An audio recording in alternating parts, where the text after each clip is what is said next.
dar la vuelta esta para ir a Cuba.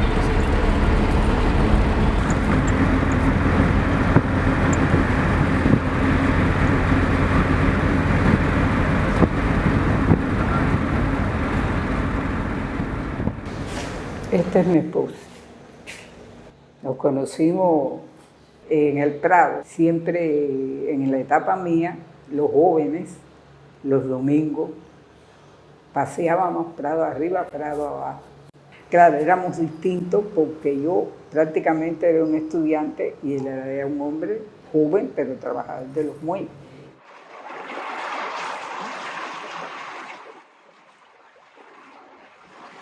Estoy en La Habana. Ahora investigo sobre un suceso que todo cubano conoce, pero también quienes hemos seguido de cerca el transcurso de esta revolución que triunfó el 1 de enero de 1959. Hasta el momento, todos los tratados sobre la historia del proceso revolucionario se refieren a este acontecimiento en pocas frases. No se profundiza. No se le ha dado la importancia que, creemos, le corresponde. Porque no solo tuvo graves consecuencias para Cuba, sino que involucró a otras naciones. Ocurrió el 4 de marzo de 1960. Su historia tiene estos antecedentes. Cuando triunfa la Revolución Cubana, desde el propio inicio de los primeros pasos que da la revolución, el gobierno de los Estados Unidos mostró una hostilidad permanente al proceso revolucionario. La Revolución Cubana, Estados Unidos no la tenía evidentemente contemplada como un hecho que fuera a materializarse y a radicalizarse de la manera que se radicalizó. Entre esas medidas muy importantes que tomó la revolución en el año 51 estuvo la primera ley de reforma agraria. Ley que chocó inmediatamente con los intereses de la oligarquía latifundista cubana y sobre todo de los intereses de las compañías azucareras norteamericanas en Cuba que tenían la mayor cantidad de tierras en el país. El primer viaje de Fidel fuera de Cuba cuando triunfa la revolución es en el propio mes de enero, que va a Venezuela. ¿Y por qué va a Venezuela? Porque Venezuela le dio un apoyo sustancial en armas, en propaganda, en recursos a la Revolución Cubana en la Sierra Maestra. Pero el segundo viaje de Fidel fuera de Cuba fue precisamente a Estados Unidos. Y llegó a Estados Unidos en abril del 59 a proponerle al gobierno de los Estados Unidos tener una relación de nuevo tipo, una relación de respeto, una relación soberana como la que nunca había existido entre Estados Unidos y Cuba. Allí el presidente norteamericano no recibió a Fidel Castro. A última hora, Richard Nixon, vicepresidente, recibe a Fidel casi el último día de la visita. Sin embargo, el gobierno de Eisenhower interpreta rápidamente que la revolución cubana va a ser una revolución radical y que el discurso de la revolución cubana va a afectar los intereses económicos de Estados Unidos en la isla. Por tanto, Estados Unidos desde un principio decide que la revolución cubana no debe sobrevivir. Primeras medidas de bloqueo económico fueron bloquear la venta de armas al país. Solamente el país tenía las armas que se le habían arrebatado a la dictadura batistiana, al antiguo ejército que fue desmovilizado. Estados Unidos, que le daba armas, le vendía armas al gobierno de Batista a trasmano, a través de la base naval de Guantánamo, se negó y obstaculizó por todas las vías que el gobierno revolucionario cubano adquiriera armas en todos los países con los que el gobierno revolucionario cubano tenía convenio. Solamente un país o dos países, Italia y Bélgica, fueron los países que se manifestaron con interés de enviar o vender armas a Cuba. Es así como a principios del año 59 se firman 2 contratos con la Fábrica Nacional de Armas que se encontraba en Lieja. Cuba acude a Bélgica, Cuba no acude a la Unión Soviética, y son los belgas, los dueños de la gran industria armamentista de la FAL, los que dan un paso al frente y con dignidad no se dejan presionar por el cónsul norteamericano en Bruselas, ni por el agregado militar de Estados Unidos en Bélgica. Amberes, en Bélgica, es una ciudad portuaria sobre el río Escalda. En octubre de 1959, el cargo la cubre de bandera francesa, partió de ahí hacia la ciudad de La Habana con 20.000 fusiles FAL. El 15 de febrero de 1960, en el mismo puerto e idéntico barco, se cargaron 44 toneladas de municiones. A la mañana siguiente, a mitad del río, pero a las afueras de la ciudad y bajo estrictas medidas de seguridad, se embarcaron 31 toneladas de granadas. Ambos cargamentos iban en la bodega 6, atrás del barco. Luego la Cubre partió al puerto francés de Le Havre, cargó varias mercancías y a la madrugada del 19 de febrero puso proa hacia La Habana. Cuando creíamos que ya no los encontraríamos, en la ciudad de Le Havre hallamos a 2 miembros de esa tripulación de la Cubre, los que nunca antes habían dado una entrevista sobre aquel trayecto. Su buena memoria es sorprendente. On est parti d'Anvers avec des munitions qui étaient sur le haut de la cale et on a un voyage sans histoire. Même à Anvers, je pensais que je me suis pas inquiété de la nature, de la marchandise, vu qu'on s'occupe pas de ça, nous, c'est une histoire du second capitaine qui s'occupe du fret. Nous avons appareillé le lendemain pour Le Havre, nous sommes arrivés dans la soirée, je pense, je ne me souviens plus bien, et donc de là, en devant rester une journée ou deux, je suis allé voir ma famille, faire un saut à ma famille, et je suis revenu le lendemain matin. Enfin, nous sommes partis et on a eu direction la Cuba à La Havane, où nous avons eu un temps extrêmement mauvais. On a envoyé un message pour dire qu'on arrivait à 6 heures. Le lendemain, les autorités sont montées à bord. Normal, quoi, je veux dire. Bon. Après, il y a des gens qui sont montés à bord, des dockers. Alors là-dedans, qu'est-ce qu'il y avait, je ne sais pas. Toujours est-il qu'ils sont montés à bord, ils ont commencé à décharger le bateau. Vers 3 heures de l'après-midi, après avoir fait ma tournée dans la machine, etc., contacté mon mécanicien, je suis allé dans mon bureau.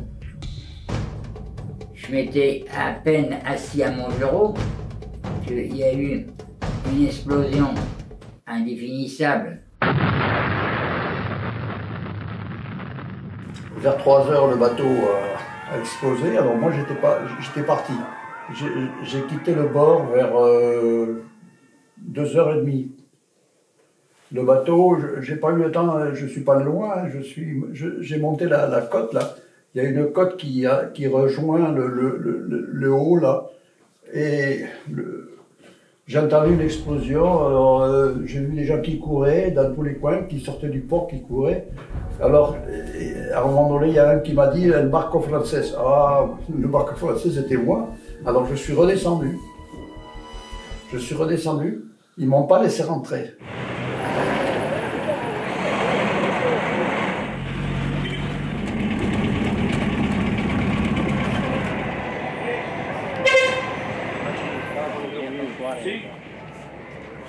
El 4 de marzo del 1960, Fidel estaba reunido en el piso 18 con Raúl, con Guillermo García y otros compañeros, cuando sentimos una explosión que estremeció todo el edificio. Y con la misma entramos. Estaba Fidel y los compañeros que estaban ahí, Raúl, Guillermo, parados en la ventana mirando al muelle. Se vira y le dice a Guillermo, Guillermo, el barco que iba a entrar con las armas, ¿sabes si entró? Y Guillermo le contestó, Fidel, el barco entró por la mañana. Dice Fidel, volaron el barco, vamos para allá. Fue un estallido tan enorme que yo lo que pensé era que nos estaban bombardeando. Honestamente pensé que había empezado la guerra. Aquí La Habana se puso negra, como la noche. Salió un cono para arriba inmenso. Bueno, algo, vaya, terrible, fantástico fue aquello. Los compañeros, los hombres, salieron corriendo para los muelles para prestar ayuda. Ocurre la segunda explosión. Aquello fue espantoso. Alrededor nuestro caían pedazos del barco de hierro de distintos tamaños. Te recuerdo que la segunda explosión fue la más letal. Ya había llegado más gente, habían llegado compañeros de la policía, de los bomberos, de la Cruz Roja, que van a aportar numerosas víctimas. Vi muchas cosas muy duras, piernas, brazos, cabeza, bueno, todo lo que fue la destrucción de la Cuba. Il y avait des cadavres qui flottaient dans la cale arrière parce qu'elle était envahie d'eau. Et puis bien entendu, il y avait des parties, il y a des photos d'ailleurs, des parties vraiment terribles à voir, des lambeaux de chair, tout ça. Les gens chargés de ça avaient pris des seaux. Más de 100 personas perdieron la vida, nunca fueron encontradas. También hubo unos 200 heridos. La parte trasera del carguero fue totalmente destruida, así como los hangares y edificaciones aledañas. La fuerza destructora producida por las granadas que estaban en el barco se puede imaginar al ver los pedazos que componen este monumento. ¿Cómo habrá sido de fuerte la explosión que fue capaz de doblar esta lámina de hierro?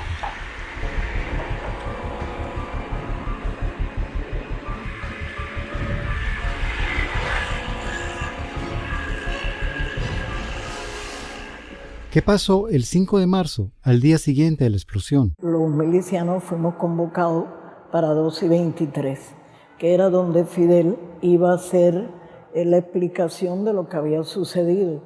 O sea, todos fuimos para ahí, de todas maneras íbamos a ir, porque el pueblo entero quería participar en aquel entierro. La calle 23 estaba llena de un extremo a otro. Incluso yo recuerdo, estábamos todos vestidos milicianos, y recuerdo que había una muchacha joven, bonita, al lado mío, y tenía una sombrilla en la mano, y daba golpes en el suelo a medida que Fidel iba hablando, al extremo de que al final la sombrilla estaba destrozada. Y la gente lloraba, todo el mundo lloraba, como si se hubiera muerto un familiar muy cercano. Había rabia en el pueblo, estaba enardecido, estaba dispuesto a lo que fuera. Muy pocas personas lo saben, pero la imagen más reproducida en el mundo fue captada ese 5 de marzo por el fotógrafo cubano Alberto Díaz, más conocido como Korda. La expresión de aquel rostro encierra el dolor, la rabia y la impotencia, no solo de ese hombre, sino que refleja el sentimiento de todo un pueblo. La tarde era un poco metida en agua, como aquel que dice, así un poco gris. Yo voy paneando mi cámara lentamente, esa cosa que hay en el rostro de él, que es lo que se ve en la foto, me impresiona tanto cuando lo veo en la cámara que te digo que lo que a mí nunca se me olvida es que instintivamente hice como una cosa así hacia atrás, ¿no? Me asustó, se te puede decir un poco. Y al mismo tiempo asustarme, apreté el obturador. Y entonces ahí queda la imagen esa.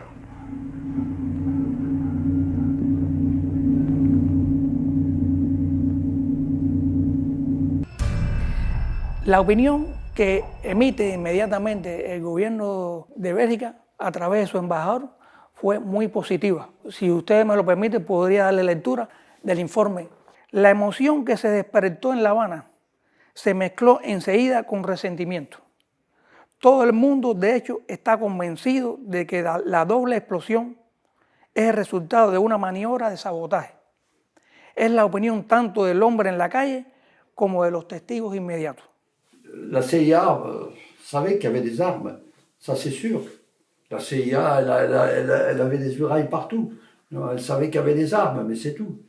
Bon, ben, peut-être que la CIA a fait sauter le bateau.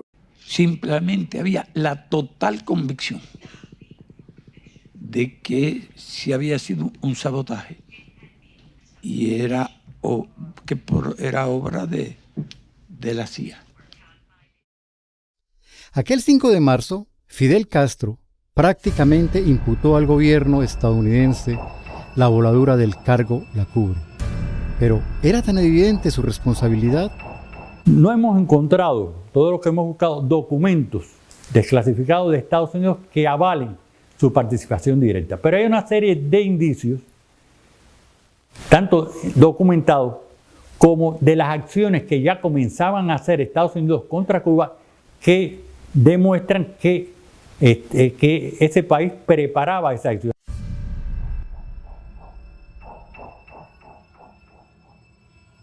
Si La Cubre se produce en un escenario donde no hay ninguna confrontación con Estados Unidos, uno se podía pensar en otra alternativa, en otra variante. Pero no es así. Es decir, se produce exactamente cuando va a comenzar a escalar la guerra subversiva contra Cuba. Fíjense si es así, que se está preparando, que el 16 de marzo de 1960 es el primer plan de gobierno encubierto contra Cuba, que lo elabora la CIA, y que el día 17 de marzo lo aprueba Eisenhower. Y en cuanto a la posible implicación del gobierno norteamericano en el sabotaje, decía: no se puede negar que esta responsabilidad no queda completamente descartada, en la medida que los Estados Unidos toleran en su territorio las actividades de ciertos cómplices de la antigua dictadura. También en Le Havre logramos que, por primera vez, se permitiera copiar lo que, nos aseguraron, era la totalidad del archivo de ese viaje. La Compañía General Transatlántica, empresa estatal francesa y propietaria de La Cubre, tenía vetado al público la mayoría de su contenido. Pero, ¿qué encontramos en más de 1000 páginas? Los detalles de la carga, en particular de los explosivos, las investigaciones de las empresas aseguradoras, algo que nunca compartieron con Cuba, los testimonios de la tripulación sobreviviente, varios correos donde se muestra el desprecio por los muertos cubanos y franceses y la tremenda importancia que le dan a las mercancías. También las confrontaciones y manipulaciones con las aseguradoras para tapar o mostrar, según el caso, si fue un accidente o un acto terrorista. Dígame, ¿es posible que las granadas hubieran explotado por una mala manipulación de los estibadores cubanos? Fidel le dice al capitán Ravel que coja varias cajas, e incluso cajas y proyectiles, y los tire desde de una avioneta, que los tire desde varias alturas para ver qué pasaba. Varias horas después vino y le informó a Fidel de que ninguna caja ni ninguna granada había explotado. Y es que era imposible que explotara. Por el sistema de seguridad que tienen los proyectiles, aunque se hubieran desbaratado, no explotaban. Ils ont pris une caisse qui n'avait pas explosé encore. Ils l'ont mis sur un hélicoptère et ils l'ont jetée. Elle n'a pas explosé. Donc il y avait bien un truc dans la cale. Yo me inclino a pensar que esa carga fue colocada horas antes de la entrada del barco a La Habana. Porque además, imagínense usted lo que duraba un viaje en barco en esa época. ¿Quién va a dormir todas esas noches pensando que el barco, por algún movimiento de la marea o del mar, una tormenta, etcétera, pudiera mover esa carga y explosionar el barco? Yo creo que todavía de La Cubre habría que ver quizás si Estados Unidos desclasifica más información sobre lo que está en el entorno de La Cubre, porque hay todavía hasta conjeturas y hay hasta teorías que implican a otros países. Los servicios de inteligencia de Francia y de Bélgica, que como tú sabes trabajan muy unidos desde época del colonialismo, sobre todo en África. Ellos pueden haber facilitado, por ejemplo, la permanencia o la entrada en el barco de los asesinos. Il n'a pas explosé tout seul, c'est sûr. Il n'a pas explosé tout seul. Et on l'a fait exploser. Mais qui? Même le gouvernement français, on peut supposer qu'il y avait une cellule au gouvernement français qui avait piégé le bateau. En Francia existen investigaciones demostrando que desde mediados de los años 50 del siglo pasado el Ministerio del Interior creó una célula clandestina llamada la Main Rouge, la Mano Roja, encargada de asesinar a quienes apoyaban a los independentistas del Frente de Liberación Nacional de Argelia. La Mano Roja también hizo explotar barcos en Alemania, Bélgica y otros países que presuntamente llevaban armas para el frente. A poco de haber triunfado la Revolución cubana, su gobierno envió clandestinamente algunas armas a los rebeldes, algo que se repitió. Es que el gobierno francés supuso que el armamento transportado por la CUBRE iría para el FLN y actuó ligado a la CIA. Extrañamente, al gobierno francés, como al estadounidense, nunca le interesó investigar sobre la explosión.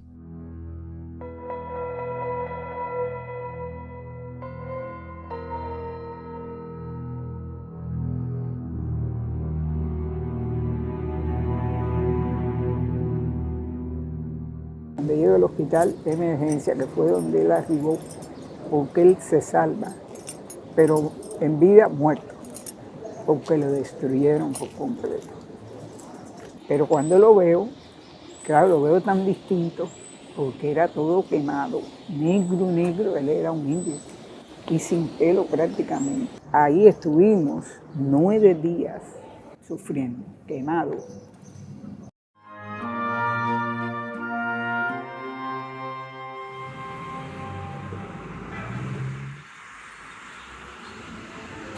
En agosto de 1993, Monique Mugat llega a Cuba para buscar la tumba donde debían estar los restos de su hermano Alain.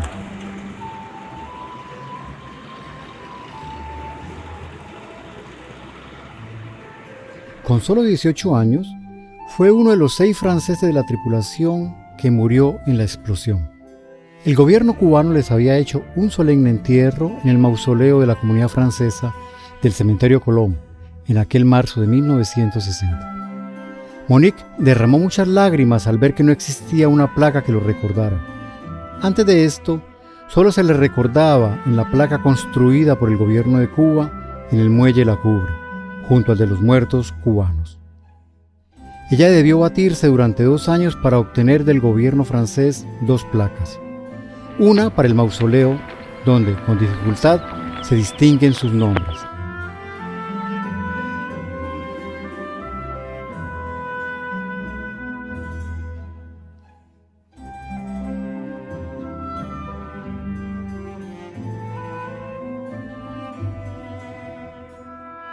La otra para donde fue la explosión. En Francia no existe nada público que lo recuerde, tampoco se sabe de la Cuba.